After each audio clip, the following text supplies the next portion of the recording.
നമസ്കാരം ഫ്രണ്ട്സ്, ഞാൻ നിങ്ങളുടെ സനിൽ പെരുന്തോട്ടത്ത്. ഇന്നൊരു സ്പെഷ്യാലിറ്റി കെമിക്കൽസ് നിർമ്മാണ കമ്പനിയുടെ വിശേഷങ്ങളാണ് നമ്മൾ ചർച്ച ചെയ്യുന്നത്. ആർക്കിയൻ കെമിക്കൽസ് ഇൻഡസ്ട്രീസ് ലിമിറ്റഡ് എന്ന് പറയുന്ന ഗുജറാത്ത് ബേസ്ഡ് ആയിട്ടുള്ള ഒരു കമ്പനിയാണ്. ഗുജറാത്തിലെ ഹാജിപ്പൂരിലും റാൻ ഓഫ് കച്ചിലും ഒക്കെയാണ് ഇവരുടെ പ്ലാന്റുകളുള്ളത്. സ്പെഷ്യാലിറ്റി കെമിക്കൽസ് എന്ന് പറയുമ്പോൾ ബ്രോമൈൻ, ഇൻഡസ്ട്രിയൽ സോൾട്ട്, ഇത് രണ്ടും വളരെ ലോ കോസ്റ്റിൽ ലോകത്തിൽ ഉൽപ്പാദിപ്പിക്കുന്ന ഏക കമ്പനിയാണ് ആർക്കിയൻ കെമിക്കൽ ഇൻഡസ്ട്രീസ്. അപ്പോൾ അതുകൊണ്ട് തന്നെ ഈ കമ്പനിക്ക് വളരെയധികം പ്രാധാന്യമുണ്ട്. നവംബർ 9 മുതൽ 11 വരെയാണ് ഈ ഇഷ്യൂ ഓപ്പൺ ആയിരിക്കുന്നത്. നമുക്കറിയാം, ഈ അടുത്ത ആഴ്ചയായിട്ട് പല IPOകളും ഓപ്പൺ ആണ്. നിങ്ങളെല്ലാവരും തന്നെ ഏത് അപ്ലൈ ചെയ്യണം എന്നുള്ളതിൻ്റെ തിരക്കിലൊക്കെ ആയിരിക്കും ഇത് പഠിക്കുന്ന കാര്യത്തിൽ.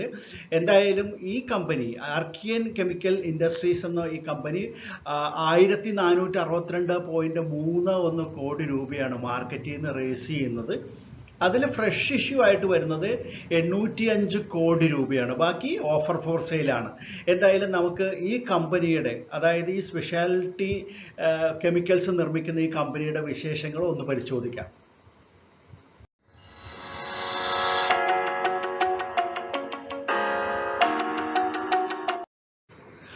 ആർക്കിയൻ കെമിക്കൽ ഇൻഡസ്ട്രീസ് ലിമിറ്റഡ് ഇതൊരു മറൈൻ കെമിക്കൽ മാനുഫാക്ചറർ കമ്പനിയാണ്. പ്രധാനമായിട്ടും നേരത്തെ പറഞ്ഞ പോലെ ബ്രോമൈൻ, പിന്നെ ഇൻഡസ്ട്രിയൽ സോൾട്ട്, അതുപോലെ തന്നെ സൾഫേറ്റ് ഓഫ് പൊട്ടാഷ്, ഈ 3 കെമിക്കൽസാണ് പ്രധാനമായിട്ട് ഈ കമ്പനി നിർമ്മിക്കുന്നത്. ഇവരുടെ രജിസ്ട്രേഡ് ഓഫീസ് ടി നഗർ, ചെന്നൈയിലാണ്.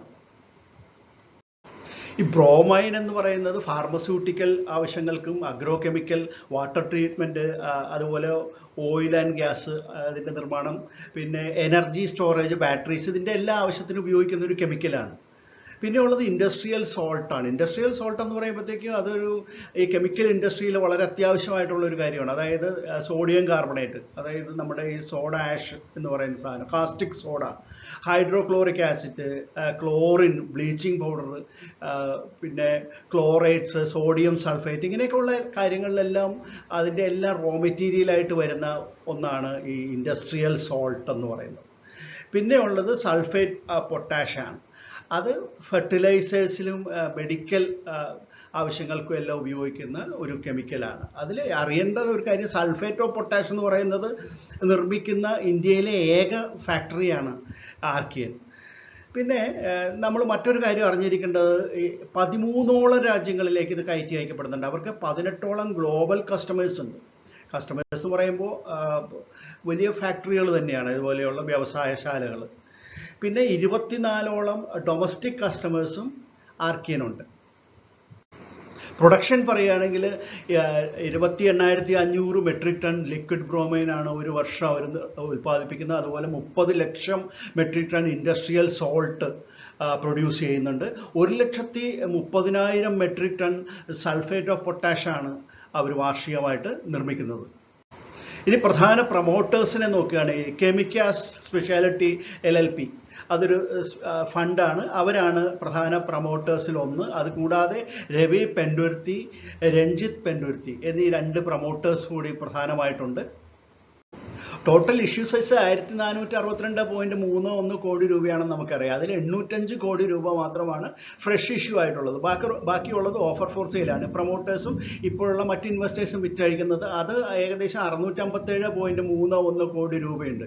അത് ആരാണ് വിൽക്കുന്നത് എന്ന് നമുക്കൊന്ന് നോക്കാം. പ്രധാന പ്രൊമോട്ടേഴ്സിൽ കെമിക്ക സ്പെഷ്യാലിറ്റി, അവരാണ് 20 ലക്ഷം ഓഹരികൾ വിറ്റഴിക്കുന്നത്. അതോടൊപ്പം തന്നെ ഇപ്പോഴത്തെ പ്രധാന നിക്ഷേപകരായിട്ടുള്ള പിരമൽ നാച്ചുറൽ റിസോഴ്സസും ഇന്ത്യ റീസർജൻസ് ഫണ്ടും, അവർ 2 കൂട്ടരും 38.35 ലക്ഷം ഓഹരികൾ വീതം വിൽക്കുന്നുണ്ട്.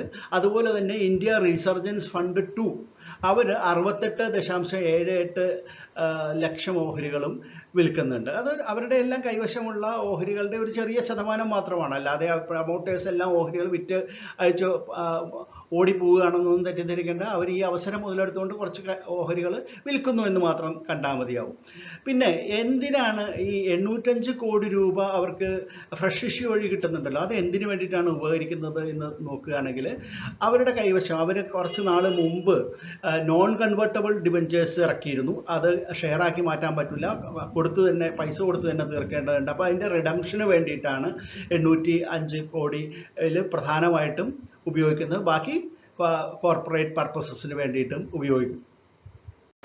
ഇനി നമുക്ക് ആർക്കിയൻ കെമിക്കൽസിൻ്റെ ഫിനാൻഷ്യൽ കണക്കുകളൊന്ന് പരിശോധിക്കാം. 2019, 2020, 2021, 2022 ഇത്രയും വർഷങ്ങളിലെ കണക്കുകളാണ് നമ്മൾ ഒന്ന് പരിശോധിക്കുന്നത്. റവന്യൂ നോക്കൂ. 2019 565.5 കോടിയായിരുന്നു റവന്യൂ എങ്കിൽ അടുത്ത വർഷം അത് 608.2 കോടിയായിട്ട് വർദ്ധിച്ചിട്ടുണ്ട്.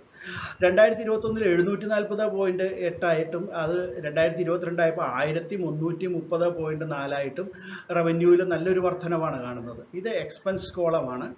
നെറ്റ് ഇൻകം നോക്കൂ. ഇത് കമ്പനിയുടെ ലാഭം 39.9 കോടിയായിരുന്നു 2019.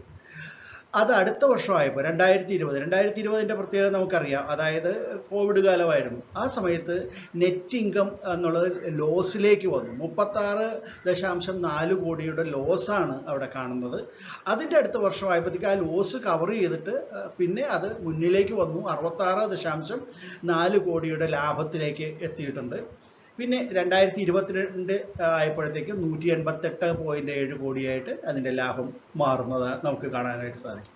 മാർജിൻ പെർസെൻറ്റേജ് നോക്കുകയാണെങ്കിൽ 7.06% 2019-ലും 2020 നഷ്ടമാണെന്ന് പറഞ്ഞില്ല, 5.98% ലോസിലേക്ക് പോയി.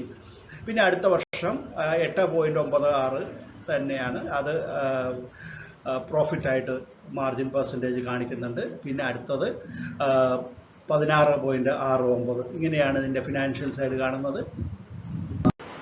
ഏറ്റവും പുതിയ വാല്യുവേഷൻസ് നോക്കുകയാണെങ്കിൽ EPS 18.26 പി റേഷ്യോ 21.14, 22.29 എന്നിങ്ങനെയാണ് കാണുന്നത്. റിട്ടേൺ ഓൺ നെറ്റ്വർത്ത് 72.24%, NAV 25.28 എന്നിങ്ങനെയാണ് ഉള്ളത്. ഇതിൻ്റെ registrar linked time India private limited തന്നെയാണ്. പിന്നെ 3 ലീഡ് മാനേജേഴ്സ് ഉണ്ട്. IIFL സെക്യൂരിറ്റീസും ICICI സെക്യൂരിറ്റീസ് ലിമിറ്റഡും JM ഫിനാൻഷ്യൽസ് ലിമിറ്റഡുമാണ് ലീഡ് മാനേജേഴ്സ്.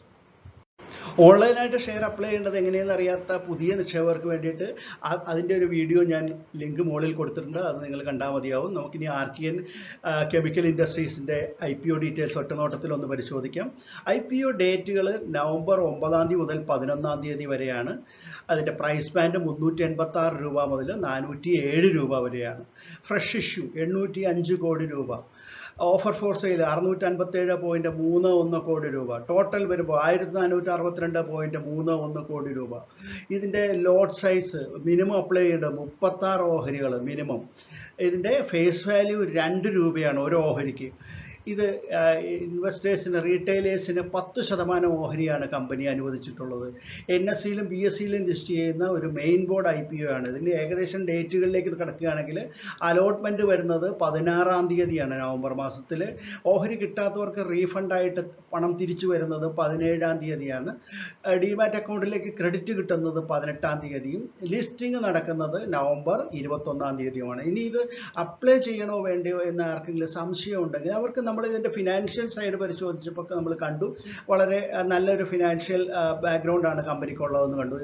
2020 ലോസ് വന്നിട്ടുണ്ട്. കാരണം ആ സമയത്ത് ഫാക്ടറികൾ എല്ലാം തന്നെ അടച്ചിട്ടിരിക്കുന്ന ഒരു സമയമായിരുന്നു. കോവിഡിൻ്റെ മൂർധന്യാവസ്ഥയിലുള്ള സമയത്തൊക്കെയുള്ള ബിസിനസ് വളരെ മോശമായ സമയത്താണ് ലോസ് വന്നിരിക്കുന്നത്. ബാക്കിയുള്ളതൊന്നും വലിയ കുഴപ്പം കാണുന്നില്ല. എല്ലാം തന്നെ മികച്ചു നിൽക്കുന്ന ഫിനാൻഷ്യൽ കാര്യങ്ങളാണ് നമ്മൾ കണ്ടത്. പിന്നെ ഇതൊരു സ്പെഷ്യാലിറ്റി കെമിക്കൽസ് കമ്പനിയാണ്. സൾഫേറ്റ്, പൊട്ടാഷ് പോലെയുള്ള കെമിക്കൽസ് എല്ലാം ഇന്ത്യയിൽ ഉണ്ടാക്കുന്ന ഏക കമ്പനിയാണ്. ഇത് വിദേശ 13 രാജ്യങ്ങളിലേക്ക് ഇത് കയറ്റി അയക്കപ്പെടുന്നുണ്ട്. അവർക്ക് നല്ല കസ്റ്റമർ ബേസ് ഉണ്ട്. അവരെല്ലാമായിട്ട് നല്ല റിലേഷൻഷിപ്പ് കാത്തു സൂക്ഷിക്കുന്ന ഒരു കമ്പനിയാണ്.